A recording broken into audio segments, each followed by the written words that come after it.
ఒకరోజు మనకు శాకాంబరదేవిగా కూరగాయల మాలతో ఇవన్నీ కూడా అలంకరణ చేసుకొని అమ్మవారి అనుగ్రహాన్ని మనం ఒక్కొక్క రోజుగా ఉంటున్నాం. మరి ఈ రోజు అమ్మవారు మనల్ని ఆశీర్వదించడానికి అని చెప్పి చండీ దేవి అలంకారంలో మనల్ని అందరినీ అనుగ్రహించడానికి మనకు అవతారం చెప్పింది.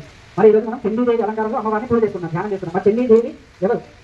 ఈ అమ్మవారిని పూజ చేస్తే మనకి ఏం కలుగుతుంది మనం చూస్తున్నాం అంటే మొత్తం తెలుసుకోకుండా కొంచెం మనం తెలుస్తున్నాం. చండీ దేవి మనకు తెలిసి అమ్మవారు రాక్షసులను వధిస్తుంది.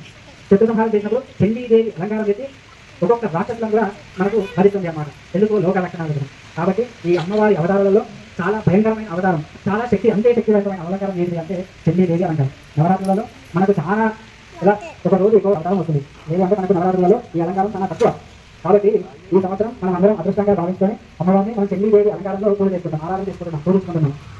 ఈ చండీ దేవిని పూజించడం వలన, పూజ చేసుకోవడం వలన ఈ యొక్క అమ్మవారికి దర్శనం చేసుకొని నమస్కారం చేసుకుంటే చాలంట. అందుకని మనం అందరూ అంటారు చండీ హోమం, చండీ హోమం, చండీ పారాయణం చేసుకుంటాం, చండీ హోమం.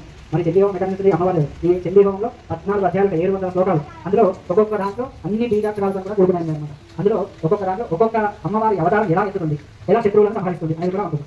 అయితే మరి ఇప్పుడు అమ్మవారు వస్తుంది, లలితాదేవిని చేసుకుంటే మంచి జ్ఞానం వస్తుంది, గాయత్రి దేవిని పూజ చేసుకుంటే మంచి మన శరీరంలో ఉన్న ఎలాంటి దోషాలు కూడా ఎలాంటి దోషాలు ఉన్నా కూడా మంచి బుద్ధిని ప్రసాదిస్తుంది. అలా మరి చండీ దేవిని ప్రార్థన చేసుకుంటే అసలు వేరే కొంతమంది వినమే లేదా అంటున్నారు. మరి అమ్మవారిని పూజ చేసుకుంటే మనకి ఏం ఫలితం కలుగుతుంది? అసలు ఎలా ఉంటుంది అమ్మవారు? చండీ దేవి ఎంత శక్తి స్వరూపము అంటే ఆ అమ్మవారి యొక్క శిరస్సులోని ఆ వెంట్రుకలో ఒక వెంట్రుక ముక్క పడినందున వల్ల ఒక రాక్షసుడు కొన్ని వందల మంది రాక్షసులు హరిపబడ్డారు. ఇది ఎప్పుడు అమ్మవారికి ఉన్న దేశాలు ఒక వెంట్రుకలో ఒక చిన్న ముక్క పడడంతో కొన్ని వందల మంది రాక్షసులు అమ్మవారు చేతుల త్రిశూలము, ఆయుధంగా కట్టి ఆ యొక్క రాక్షసుని భరించే ప్రాణాల కింద ఉంటుంది. ఆ యొక్క శరీరం, ముఖం అంతా, చేతులు అంతా కూడా రక్తంతో, ఆ యొక్క రాక్షసుల రక్తంతో నిండిపోతున్నారు. చండీదేవి ఆ యొక్క అమ్మవారిని చూడాలంటే కూడా భయం వేస్తున్నారు.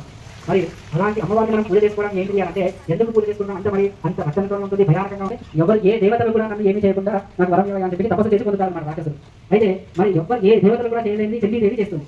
ఎలా అంటే దేవతా స్వరూపంగా ఎత్తినట్టు ఎత్తి రాక్షస అవతారం ఎత్తేసి రాక్షస రూపంలో అమ్మవారు అదొక రాక్షసుని వధిస్తుంది అన్నమాట. అంటే ఒక రాక్షసుని చంపడానికి చెప్పేసి ఒక రాక్షసి అవతారం ఎత్తి, ఒక చండీ దేవి రాక్షస అవతారం ఎత్తి, భయానక అవతారం చెప్పేసి ఆ యొక్క రాక్షసులను వధిస్తుంది.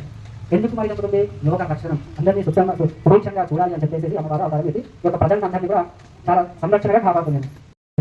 అమ్మవారిని ధ్యానం చేసుకుంటే చాలా మన చుట్టూ ఒక కవచం ఏర్పడుతుంది. అమ్మవారిని ధ్యానం చేసుకుంటే, అమ్మవారిని ప్రార్థన చేసుకొని ధ్యానం చేసుకుంటే మన చుట్టూ ఒక ప్రొటెక్షన్, అంటే నెగిటివ్ ఎనర్జీ మన దగ్గరికి చేయడానికి కూడా ఆస్కారం కాదు అనమాట అమ్మవారు. అలాంటి శక్తివంతమైనది ఒక అమ్మవారు. ఈ యొక్క 9 రోజులలో అమ్మవారి అవతారాలలో చాలా ప్రాముఖ్యత, చాలా విశేషత, చాలా శక్తివంతం. కాబట్టి మనం అందరం ఈరోజు చాలా